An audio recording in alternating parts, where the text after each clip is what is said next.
Hello students, I am Mrs. Anita, a faculty from Heartthrob Skill Center near Jat College Hisar.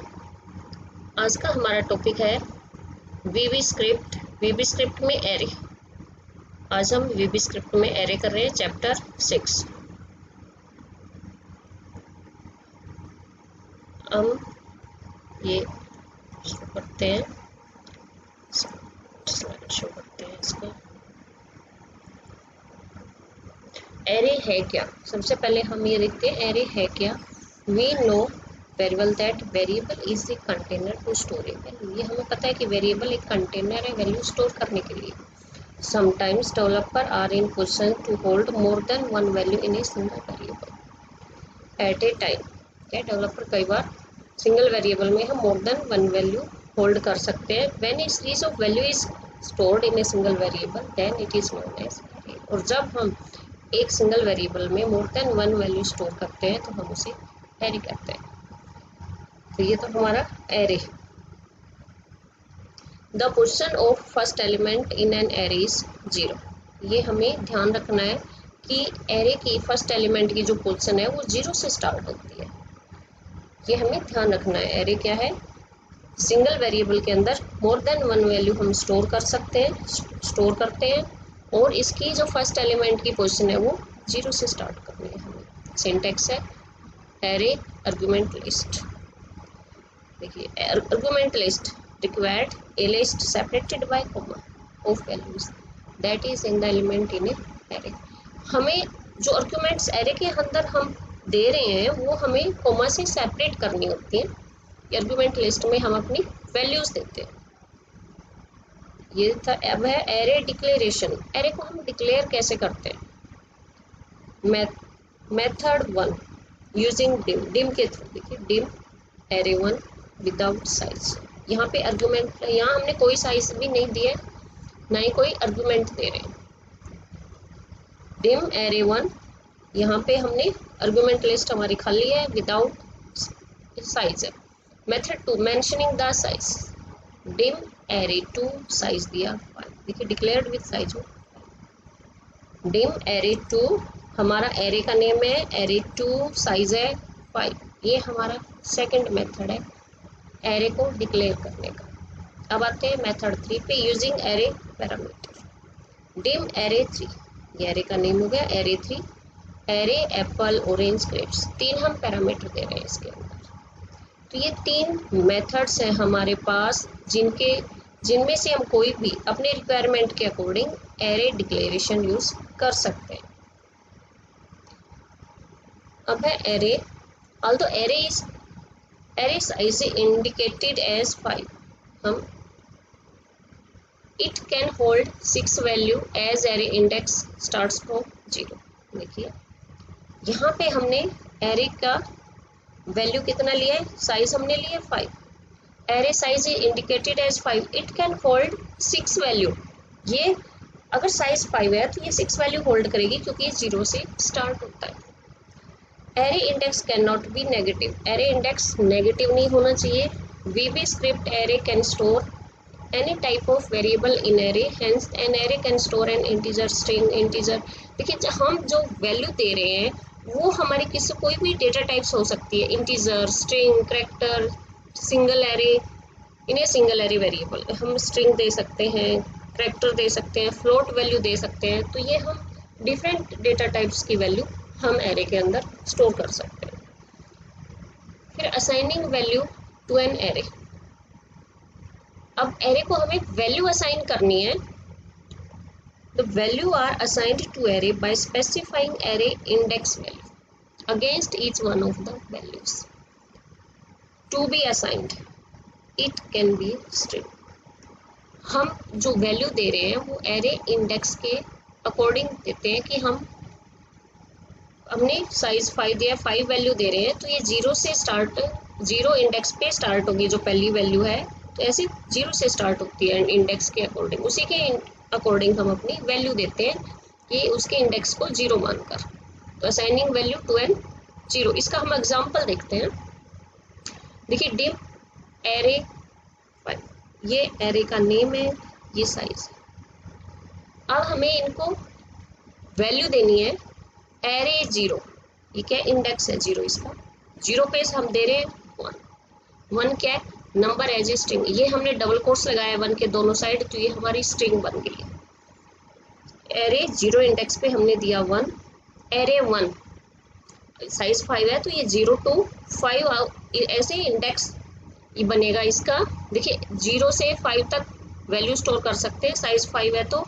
अब 0 पे 1, 1 पे देखिए array index value 1 है, VB script यहाँ पे हमने लिखा ये स्ट्रिंग, वीबी स्क्रिप्ट हमने एज ए स्ट्रिंग यहाँ पे डबल कोट्स में लिख दिया है। एरे 2 यहाँ पे हम दे रहे हैं 100 नंबर दे रहे हैं। एरे 3 इंडेक्स पे 2.45 डेसिमल नंबर दे रहे हैं। एरे 4 के अंदर ये हम डेट दे रहे हैं, डेट स्टोर करा रहे हैं। और एरे 5 इंडेक्स पे हम टाइम को स्टोर करा रहे हैं। देखिए ये हमारे जब हम साइज ये देते हैं तो ये इनकी पिक्टोरियल प्रेजेंटेशन देखते हैं हम कि ये कैसे स्टोर होते हैं। ये देखिए मेमोरी में ये ऐसे टेबल बन जाएगी इसकी, ये ऐसे स्टोर होंगे। एरे इंडेक्स 0 पे एरे 0 इंडेक्स पे 1, एरे 1 इंडेक्स पे वीबी स्क्रिप्ट, एरे 2 इंडेक्स पे 100, 3 पे 2.45 और एरे 4 इंडेक्स पे हमने यहाँ पे डेट दी थी और एरे 5 इंडेक्स पे हमने टाइमिंग दी थी। देखिए ये ऐसे वैल्यू स्टोर होंगे एरे के अंदर। ये सिंगल एरे का पिक्टोरियल रिप्रेजेंटेशन है। वैल्यू को हम ये वैल्यू कैसे स्टोर होती है एरे के अंदर साइज के अकॉर्डिंग। अब वापस इसी प्रोग्राम पे आते हैं। ये तो हमने अभी इनको एरे को वैल्यू असाइन कराई है, हमने एरे को वैल्यू असाइन कराई है। अभी इन्हीं वैल्यू को हमें प्रिंट कराना है।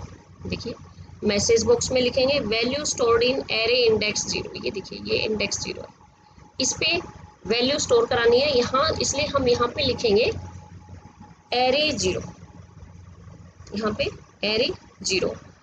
ये न्यू लाइन के लिए ब्रेक लगाया। फिर हमने message box value stored in array index 1। अब ये एरे इंडेक्स 1 की वैल्यू हमें चाहिए, तो यहाँ पे हम ऐसे लिखेंगे एम्परसेंड के बाद एरे 1 पोजीशन देंगे हम उसकी। फिर न्यू लाइन के लिए break, message box value stored in array index 2। ये देखिए एरे इंडेक्स 2, ये हम यहाँ पर लिखेंगे एरे इंडेक्स 2 पे जो वैल्यू है वो हमें मिले। फिर न्यू लाइन, फिर message box value stored in array index 3। Array index 3 की जो वैल्यू स्टोर है वो हमें मिले एरे 3 और ये न्यू लाइन के लिए। अब हमें मैसेज बॉक्स में हमने अगली वैल्यू के लिए value stored in array index 4। Array index के अंदर जो हमने डेट और टाइम ली है ये हमें चाहिए, हम यहाँ पे लिखेंगे एरे 4 इंडेक्स 4 ब्रेक। फिर value stored in array index 5, array index 5। हम ये क्योंकि इनकी हमने पोजीशन लिखी है ताकि इनके अंदर जो वैल्यू है वो हमें मिले। देखिए हम इस प्रोग्राम को रन करते हैं, इनका रिजल्ट देखते हैं। हाइपरलिंक से हमने प्रोग्राम को रखा है। देखिए ये हमारा आंसर है value stored in array index 0 पे आ गया 1। ये देखिए यहाँ पे 1 है, okay. Value stored in array index 1, पहले 0 पे 1 था और एरे 1 इंडेक्स के अंदर हमारे पास वैल्यू स्टोर है VB script. Next value stored in array index 2। Array index 2 पे 100 सेव है, देखिए।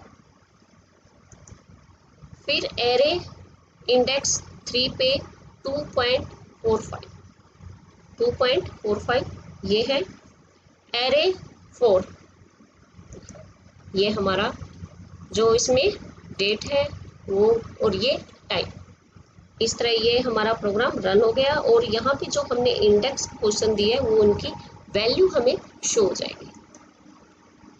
तो ये तो था हमें एरे के अंदर वैल्यू कैसे असाइन करते हैं, कैसे उनको प्रोग्राम में प्रिंट कराते हैं उसका एग्जाम्पल। ये हम कर चुके हैं कि एरे के अंदर वैल्यू कैसे स्टोर होते हैं, उसी की पिक्टोरियल रिप्रेजेंटेशन थी ये देखिए आउटपुट अभी जो हमने देखा है। Value stored in array index 0 पे 1, इंडेक्स 1 पे वीबी स्क्रिप्ट लिखा हुआ है, इंडेक्स 2 पे 100, इंडेक्स 3 पे 2.45, इंडेक्स 4 पे ये डेट लिखी हुई थी, इंडेक्स 5 पे टाइम। ये उस प्रोग्राम की आउटपुट है। अब हम करते हैं multi dimensional array. Array are not just limited to single dimension and can have a maximum of 60 dimensions. इसमें सिर्फ सिंगल डायमेंशन पे ही लिमिट नहीं है, एरे में हम 60 डायमेंशन तक ऐड कर सकते हैं। 2 dimensional array are the most commonly used one, लेकिन 2 डायमेंशनल एरे को हम मोस्टली यूज करते हैं।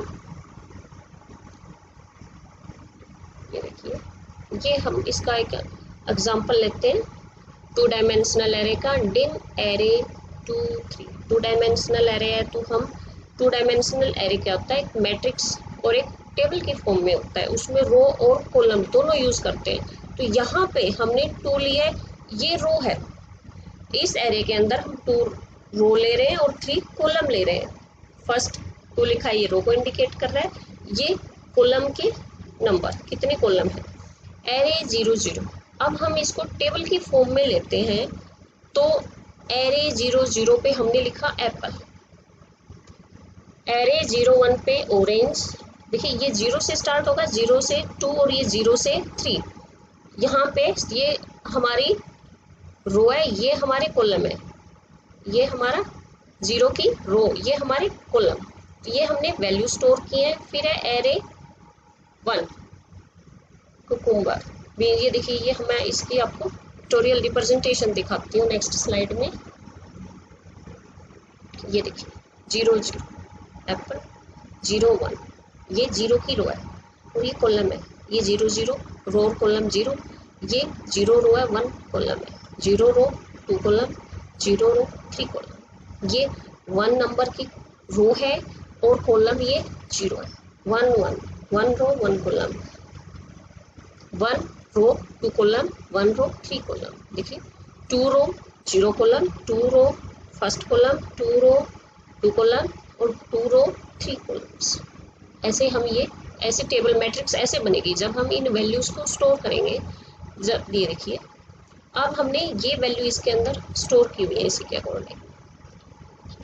ये देखिए, अब ये वैल्यू स्टोर हो गई है हमारी ऐसे ही। अब हमें प्रिंट कराना है इनमें से message box value in array index 0 1। 0 1 पे जो वैल्यू है इसको हमें, देखिए हम लिखेंगे उसको ऐसे, एरे 0 1 वो हमें चाहिए। दूसरा मैसेज बॉक्स वैल्यू एरे 2 2, एक हमें 2 2 ये प्रिंट करानी है। ये 2 वैल्यू हमें प्रिंट करानी है। देखिए क्या आंसर आता है, 0 1 और 2 2 पे क्या वैल्यू आ रही है। देखिए value in array index 0 1 orange, ये देखिए 0 1 ऑरेंज। फिर 2 2 2 2 पे कॉफी, ये देखिए कॉफी आंसर आएगा। इसको टेबल में जाके चेक करते हैं 0 1 और 2 2 को। देखिए ये ना, एक 0 1 था हमारा ऑरेंज, एक हमारा 2 2 था कॉफी, सेम आंसर है। देखिए ऐसे हम इनको इनकी वैल्यू को चेंज भी कर सकते हैं। हम कुछ और वैल्यू यहाँ पे देखना चाहते हैं तो यह इंडेक्स के अंदर हम यहाँ पे चेंज कर देंगे और वही वैल्यू हमें मिल जाएगी। ये देखिए output, value stored in array index 0 1 orange. देखिए 0 1 ऑरेंज, 2 2 कॉफी, ये देखिए कॉफी। ये हमारी आउटपुट है उस प्रोग्राम की। अब उसी प्रोग्राम में हम थोड़ा चेंज करते हैं। देखिए उसी प्रोग्राम के अंदर हम थोड़ा चेंज करते हैं। हम देख रहे हैं 1 और 2, इंडेक्स 1 2 पे क्या है लिखा हुआ है, हमने क्या वैल्यू दी हुई है और हमने रो नंबर 2 और कॉलम नंबर 3 में हमने क्या वैल्यू दी हुई है। ये रो नंबर 1 और कॉलम नंबर 2 है, इनके अंदर हमें वैल्यू चेक करनी है। ये देखिए प्रोग्राम रन करते हैं। ये देखिए 1 2 में कैरेट, 1 2 यहाँ पे कैरेट लिखा हुआ है। फिर वैल्यू इन एरे इंडेक्स 2 3, यहाँ पे नट्स, ये देखिए नट्स। अब ये देखिए, अब यहाँ पे जाके 1 2 और 2 3 को हम यहाँ भी चेक कर सकते हैं। 1 2 कैरेट, 2 3 नट्स। देखिए हम यहाँ भी चेक कर सकते हैं उसके आउटपुट को, प्रोग्राम के आउटपुट। अब है रीडिम statement. redeem statement is used to declare dynamic array variable, allot or reallocate storage space. Redeem statement is used to declare dynamic array variable and allocate और reallocate storage space. Dynamic variable के लिए use करते हैं हम, उसमें हम value को allot भी कर सकते हैं, रीअलोकेट भी कर सकते हैं. सिंटेक्स देखिए, redeem, preserve, variable name, subscript, variable name, subscript, ये इसका सिंटेक्स है. redeem में preserve कीवर्ड जो हम यूज कर रहे हैं ये ऑप्शनल है, हम इसका यूज कर भी सकते हैं नहीं भी, रिक्वायरमेंट पे डिपेंड करेगा. वेरिएबल नेम और सबस्क्रिप्ट ये दोनों रिक्वायर्ड है. देखिए redeem स्टेटमेंट मीनिंग देखते हैं इन वर्ड्स का अलग अलग. Preserve, an optional parameter use to preserve the data in an existing array when you change the size of the last dimension. When देखिए optional parameter use to preserve the data in existing array के अंदर data को preserve करना है. When you change the size of last dimension, जब हमें array हम एक बार डिक्लेयर कर चुके हैं लेकिन अब हमें एरे का साइज है वो चेंज करना है तो हम preserve कीवर्ड यूज करते हैं.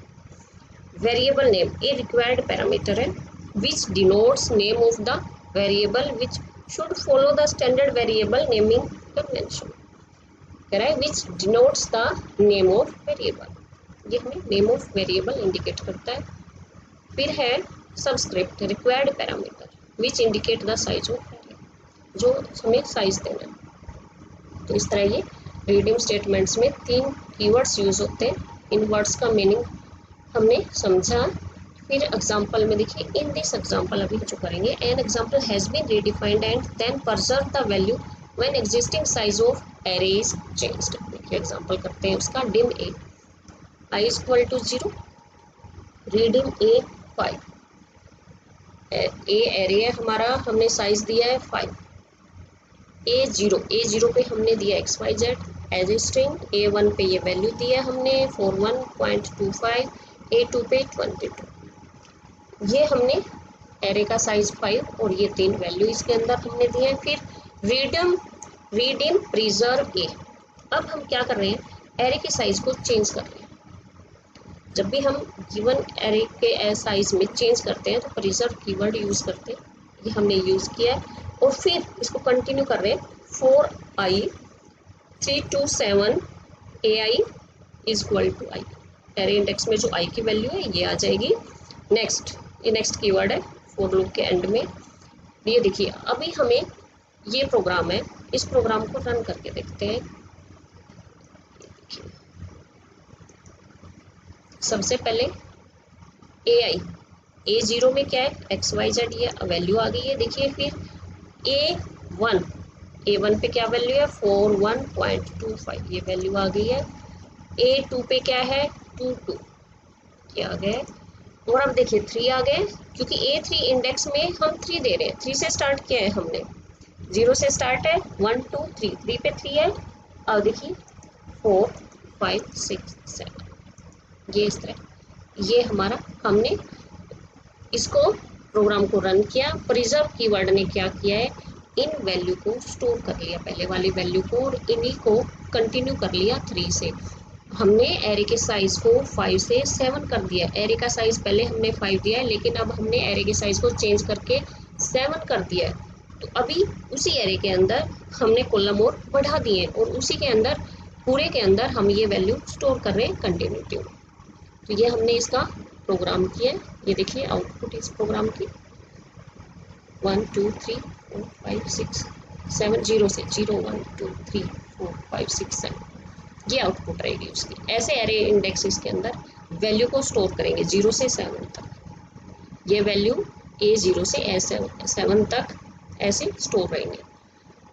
फिर है नेक्स्ट प्रोग्राम में, देखिए इसमें हमने क्या करके देखा है, थोड़ा चेंज किया है. वो यहाँ पे इसको मैंने बोल्ड किया हुआ है 4i इज इक्वल टू 227. बाकी प्रोग्राम सेम है. देखिए अभी हमने preserve कीवर्ड का हम यूज करके देखते हैं कि ये कितना काम कर रहा है इसमें, और थोड़ा चेंज करते हैं अगर हम अपनी स्टेटमेंट में, तो इसमें क्या चेंज होता है, एरे इंडेक्स में क्या फ़र्क आता है. देखिए एरे का साइज 5 दिया हुआ है और ये 3 वैल्यू दी हमने. अब एरे के साइज को हमने 7 किया हुआ है, लेकिन जो वैल्यू प्रिंट करा रहे हैं 2 to 7 करवा रहे हैं। क्या करवा रहे हैं? 2 to 7। अभी 3 से 7 की थी पिछले प्रोग्राम में, अब हम 2 से इसको करके देखते हैं कि एरे इंडेक्स में जब हमें आउटपुट मिलेगी तो क्या चेंज आता है। जब आउटपुट आएगी हमारे पास तो उसमें क्या चेंज आएगा, ये देखिए, ये देखिए फर्स्ट A0 पे ये आ गया, A2 पे 41.25। अब ये देखिए A2 पे 22 नए होकर के 2 आ गए हैं, क्योंकि हमने इसको 2 से स्टार्ट किया है। अब 2 को हमने ओवरराइट कर दिया, 22 की जगह हमने क्या कर दिया है 2, क्योंकि ये हम 3 से शुरू करते हैं तो ये 0 से 2 तक ये वैल्यू स्टोर हो जाती है, लेकिन अब हम 2 से कर रहे हैं। एरे इंडेक्स 2 पे देखिए, एरे इंडेक्स 2 पे अब ये 2 प्रिंट हो रहा है, 22 नहीं आ रहा है। देखिए अब आगे की वैल्यू 7 तक चलेंगी एज इट इज, ये देखिए। तो ये हमने इसको ओवरराइट कर दिया है। ये हम कि ये वैल्यू अगर हम इसको ओवरराइट कर रहे हैं तो हमारे पास क्या चेंजेस आते हैं। देखिए ये हमने करके देखा, इसमें चेंज करके देखा है कि हम अगर यहाँ पे A2 को ओवरराइट करते हैं तो क्या चेंज आता है। अब देखिए रीडिंग स्टेटमेंट में अभी हम इसको चेक करते हैं कि ये प्रोग्राम हमारा इसमें एरे का साइज 5 है, ये तीनों वैल्यू हम पिछले प्रोग्राम में भी यूज़ की थी। अभी हमने A7 इसके साइज को 7 कर रखा है, और अब हम 4 to 7 वैल्यू प्रिंट करा रहे हैं, तो जो बीच में A3 है उसमें क्या वैल्यू शो होती है, और अगर नहीं तो देखते हैं कि इसकी आउटपुट क्या आती है। क्योंकि हमने 3 को खाली छोड़ा हुआ है, हमने सीधा 4 से स्टार्ट किया है A4 इंडेक्स में। अब इसकी आउटपुट देखते हैं। देखिए फर्स्ट XYZ 1 पे 41.25, A2 पे 22, ये देखिए A3 का हमने दोनों एरे के अंदर यहाँ भी और यहाँ भी यूज़ ही नहीं किया है, कोई भी वैल्यू नहीं दिया है हमने इंडेक्स 3 पे। ये देखिए सीधा 4 से किया है। अब देखिए 4 5 6 7, तो ये हम देखिए परजर्व कीवर्ड ने क्या किया, ये वैल्यू तो स्टोर कर रखे हैं, लेकिन हमने यहीं पे एक वैल्यू 3 के 3 इंडेक्स पे कुछ भी नहीं दिया है, सीधा 4 से स्टार्ट किया है, तो ब्लैंक रहेगी। अब next reading statement without preserve keyword. अभी हम प्रिजर्व कीवर्ड का यूज कर रहे थे, अभी हम एक प्रोग्राम करते हैं विदाउट प्रिजर्व कीवर्ड, फिर देखते हैं कि प्रोग्राम में क्या चेंज आता है, ये वर्ड्स हमारे लिए क्यों जरूरी है। देखिए सेम प्रोग्राम हमने A5 लिया हुआ है, एरे का साइज 5 है, ये तीनों वैल्यू स्टोर की। रीडिंग में हमने इसको चेंज कर दिया है, अभी एरे का साइज हमने 7 कर दिया है, 4i 0 to 7, आई हमने क्या किया 0 to 7, AI1। अब हम इसमें विदाउट प्रिजर्व कीवर्ड इसकी आउटपुट देखते हैं। 0 1 2 3, ये देखिए 7 तक वैल्यू आएंगे। अभी इन्होंने इनको प्रिजर्व नहीं किया है वैल्यूज को, ये हमने देखा कि प्रिजर्व कीवर्ड का क्या चीज़ है। Reading statement, 1 dimensional array, 2 dimensional array, ये रहेंगी। तो आप स्टूडेंट्स इनको ध्यान से करेंगे। आज हमने एरे के अंदर पढ़ा एरे क्या है और एरे के टाइप्स। एरे के टाइप्स में single dimensional array, 2 dimensional array, इन दोनों के हमने प्रोग्राम करके देखे हैं, और इनकी हमें पिक्टोरियल रिप्रेजेंटेशन भी देखी है कि ये कैसे सेव होते हैं, कैसे डेटा को सेव करते हैं। Thank you students.